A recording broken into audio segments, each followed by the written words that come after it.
తమపై పక్కా ప్లాన్తోనే టీడీపీ దాడులకు పాల్పడిందని మాజీ మంత్రి అంబటి రాంబాబు కుమార్తె మౌనిక అన్నారు. గుంటూరులో మౌనిక మీడియాతో మాట్లాడారు. టీడీపీ ఇలాంటి నీచ రాజకీయాలకు పాల్పడటం సిగ్గుచేటని మండిపడ్డారు.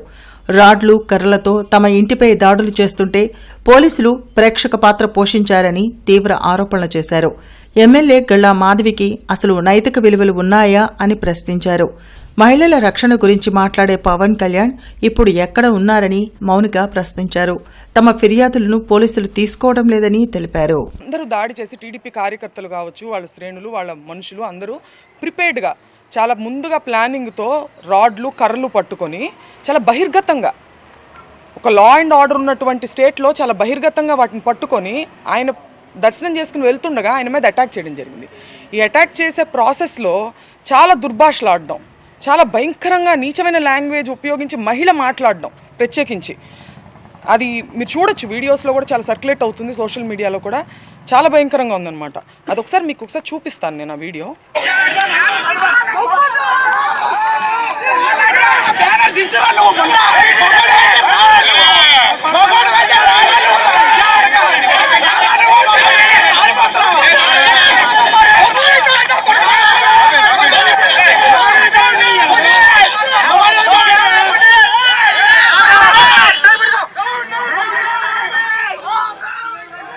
ఈవిడ ఒక మహిళ, ఆవిడ ఉపయోగించిన లాంగ్వేజ్ మీరు చూశారు. రెచ్చగొట్టి కావాలని ఎటువంటి పదజాలాన్ని ఇవాళ వాళ్ళు ఖండిస్తున్నారో అటువంటి పదజాలాన్ని ముందుగా ప్రథమంగా ఆయన మీద ప్రయోగించి ఆయన్ని రెచ్చగొట్టే ప్రయత్నం చేశారు. ఆ రెచ్చగొట్టిన ఆ హీట్ ఆఫ్ ద మూమెంట్లో ఆయన ఒక రకంగా రియాక్ట్ అవ్వడం జరిగింది. దాన్ని వెంటనే ప్రెస్ మీట్ పెట్టి, ఇంటికి వచ్చిన వెంటనే కూడా ఆయన ప్రెస్ మీట్ పెట్టి నేను అలా అనుండాల్సింది కాదు అని క్లియర్గా ఆయన చెప్పారు. నేను అన్నది చంద్రబాబు గారిని కాదు, నేను నా మీద దాడికి వచ్చిన వాళ్ళని నేను అన్నాను, ఆయన ప్రజల చేత ఎన్నిక అవ్వబడినటువంటి సీఎం, ఆయన అనే ఉద్దేశం నాకు లేదు అని ఆయన వెంటనే చెప్పారు. ఇలా చెప్పే దమ్ము ఎవరికి ఉందండి? ఇంతకుముందు చంద్రబాబు నాయుడు గారు నేను రాజకీయాలు మాట్లాడాలని కాదు, నేను ప్రత్యక్ష రాజకీయాల్లో లేను, ఈ సందర్భంలో అది ప్రస్తావించాల్సిన అవసరం ఉంది, దానికి ఒక ప్రాముఖ్యత ఉంది. చంద్రబాబు గారు ఒక పబ్లిక్ మీటింగ్లో మాట్లాడుతూ జగన్ గారిని ఉద్దేశించి ఆయన ఒక మాట అనడం జరిగింది, నీ పుట్టుకే తప్పుడు పుట్టుక అని.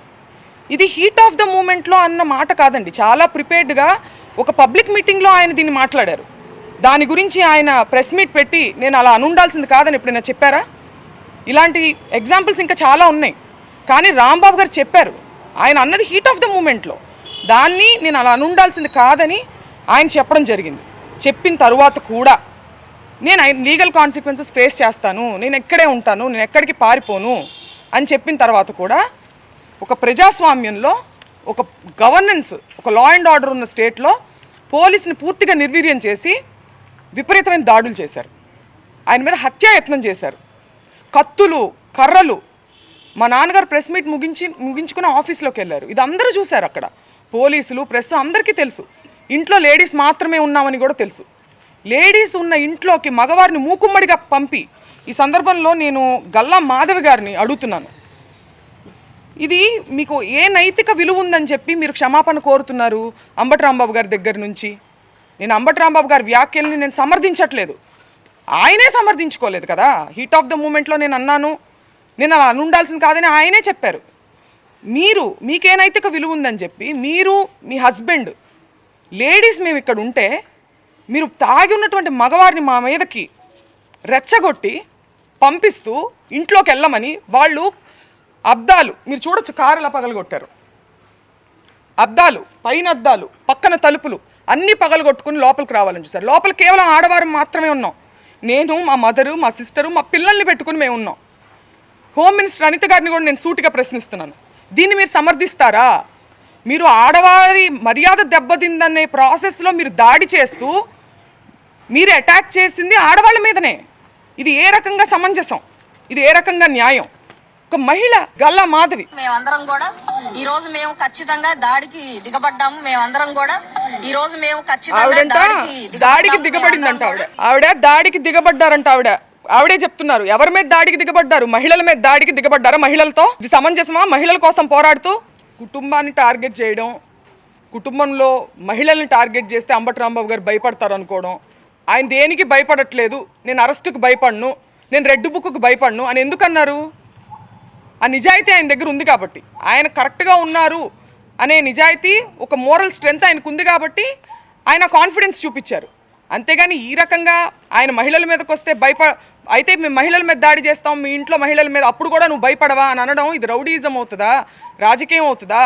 స్టేట్లో లా అండ్ ఆర్డర్ ఉన్నట్ట అల్లరి మూకల్ని ఎంకరేజ్ చేసి, పోలీస్ వ్యవస్థను పూర్తిగా నిర్వీర్యం చేసి, దగ్గరుండి వాళ్ళని ఎంకరేజ్ చేస్తూ, స్త్రీల మీదకి ఉసిగొలుపుతూ, బయట ఉండి ఒక మహిళా ఆధ్వర్యంలో ఒక మహిళా హోమ్ మినిస్టర్ ఉన్నటువంటి స్టేట్లో ఇది జరుగుతుంది. మేము కూడా ఉన్న మాట నిజం, కాకపోతే ముందుగా ఉండి మాట్లాడుతున్నారు, మాకు సరిగ్గా వినిపించలేదు. బట్ మాకు ఎమోషన్ అయితే అర్థమైంది, ఆయన చాలా ఇబ్బంది పడ్డారని, వారిని ఇబ్బంది పెట్టారని చెప్పి అర్థమవుతుంది. అంటే ఏంటంటే ఇప్పుడు మనం ఎంత మేధస్సు, ఎంత చదువు, ఎంత డబ్బు, ఎంత పలుకుబడి సంపాదించినా సరే ఇంకా మేము ఆటవికంగానే ఆలోచిస్తాము, ఫిజికల్గా అబ్యూస్ చేస్తాము, మహిళల మీదకి వస్తాము, దాడులు చేస్తాము అనేటువంటి ఒక మార్గాన్ని ఎంచుకోవడం అనేది దురదృష్టం. గవర్నమెంటే ఎంచుకోవడం అనేది తీసుకోలేదు. మేము పెట్టడానికి ప్రయత్నిస్తున్నాం, పెట్టారు ఆల్రెడీ, ఇప్పుడు కూడా మేము పెడతాము. మా మదర్ కూడా సెక్యూరిటీకి ఇమీడియట్గా 8 గంటల పాటు జరిగిందండి ఇది దాడి. అంటే ఏదో ఒక క్షణంలో వచ్చేసేసి దాడి చేస్తే వెంటనే పోలీసు వచ్చి కంట్రోల్లో తీసుకోలేకపోయారంటున్నా, తీసుకోలేదు. ఎందుకంటే 8 గంటల పాటు జరగదు కదండి. ఒక లా అండ్ ఆర్డర్ ఉన్న స్టేట్లో ఎంత దూరం ఉంది ఇక్కడ నుంచి? డీజీపీ ఆఫీస్ కావచ్చు, లేకపోతే పోలీస్ బెటాలియన్ కావచ్చు, ఎంత దూరంలో ఉంది? వాళ్ళు కంట్రోల్ చేసుకోవాలంటే కంట్రోల్ చేయొచ్చు కదా. ఏమీ చేయలేదు. మేము వింటూనే ఉన్నాము, వాళ్ళ వెనకాలే ఫాలో అవుతూ వస్తున్నారు, ఊరికే కంట్రోల్ చేస్తున్నట్టుగా యాక్షన్ చేస్తున్నారు. మేము పైన బెడ్రూమ్లో ఉండడం జరిగింది, చుట్టూ పగలు కొట్టుకుంటూ వాళ్ళు ఒక్కసారి కూడా కంట్రోల్ చేసినట్టు నాకు మాట కూడా వినిపించలే. కనీసం మాకు అన్నీ వినిపిస్తున్నాయి, వాళ్ళ అరుపులు, వాళ్ళు తిట్టే బూతులన్నీ కూడా మాకు వినిపిస్తున్నాయి. అంటే మేము నిజంగా ఎక్స్పెక్ట్ చేయలేదండి. అంటే ఉద్రిక్త వాతావరణం మధ్యాహ్నం 3-4 అప్పటి నుంచి ఉన్నప్పటికీ మేము వెళ్ళిపోయి ఉండొచ్చు, ఇంట్లో ఉన్న మహిళలు మేము వెళ్ళిపోయి ఉండొచ్చు. కానీ మేము ఇంత నీచమైనటువంటి జరుగుతుంది, ఒక గవర్నమెంట్ ఉన్న, ఒక ప్రాపర్ గవర్నెన్స్ ఉన్న స్టేట్లో ఇలా జరుగుతుందని ఎక్స్పెక్ట్ చేయలే. ఆఫీస్ మీద అంటే తగాదా జరగచ్చు అని అనుకున్నాం, కానీ ఇంట్లోనే ఉన్నాం స్త్రీలందరూ. అసలు ఎక్స్పెక్ట్ చేయలేదు కాబట్టి మేము అక్కడే ఉన్నాం, ఖాళీ చేయకుండా మహిళలను లోపలే ఉన్నాం, లేకపోతే ముందుగానే వెళ్ళిపోయేవాళ్ళం. చాలా ఘోరం అండి. I'm a doctor two, I respect him as a doctor. But ఆయన అంత పేరు ప్రఖ్యాతి సంపాదించి, అంత చదువుకొని, ఇంకా ఆటవికంగా సినిమా చూపిస్తాము. మీరు చూపించేది ఏంటండి సినిమా? మీరు లా ఫాలో అయ్యే వాళ్ళైతే లానే చూపించింది సినిమా. మీరు ప్రత్యేకించి మీరు చూపించాల్సిన అవసరం లేదంటే మీరు వార్నింగ్ చేస్తున్నారు. ఎవరిని వార్నింగ్ చేస్తున్నారు? అంబటి రాంబాబు గారిని వార్నింగ్. సినిమా చూపించడం అంటే వాళ్ళ ఇంట్లో ఆడవాళ్ళని అటాక్ చేయడమా? డాక్టర్ అను గారు దీనికి సమాధానం చెప్పాలి. వాళ్ళ వైఫ్ ఎవరైతే ఉన్నారో ఆవిడ సమాధానం చెప్పాలి దీనికి. వాళ్ళ పెమసాని గారు మాట్లాడిన దాన్ని సమర్థిస్తారేమో ఆవిడ? నేను అడుగుతున్నాను ఆవిడ. మహిళల్ని అంటే మాకు సినిమా చూపించారు వాళ్ళు, రాంబాబు గారికి కాదు. ఇంట్లో ఉన్నటువంటి మా అమ్మగారు సాధారణ గృహిణి, మేము రాజకీయాల్లోకి మాకేం సంబంధం లేదు, మాకు చూపించారు వాళ్ళ సినిమా. బహుశా ఇదే అనుకుంటా ఆయన హెచ్చరిక ఇండైరెక్ట్గా.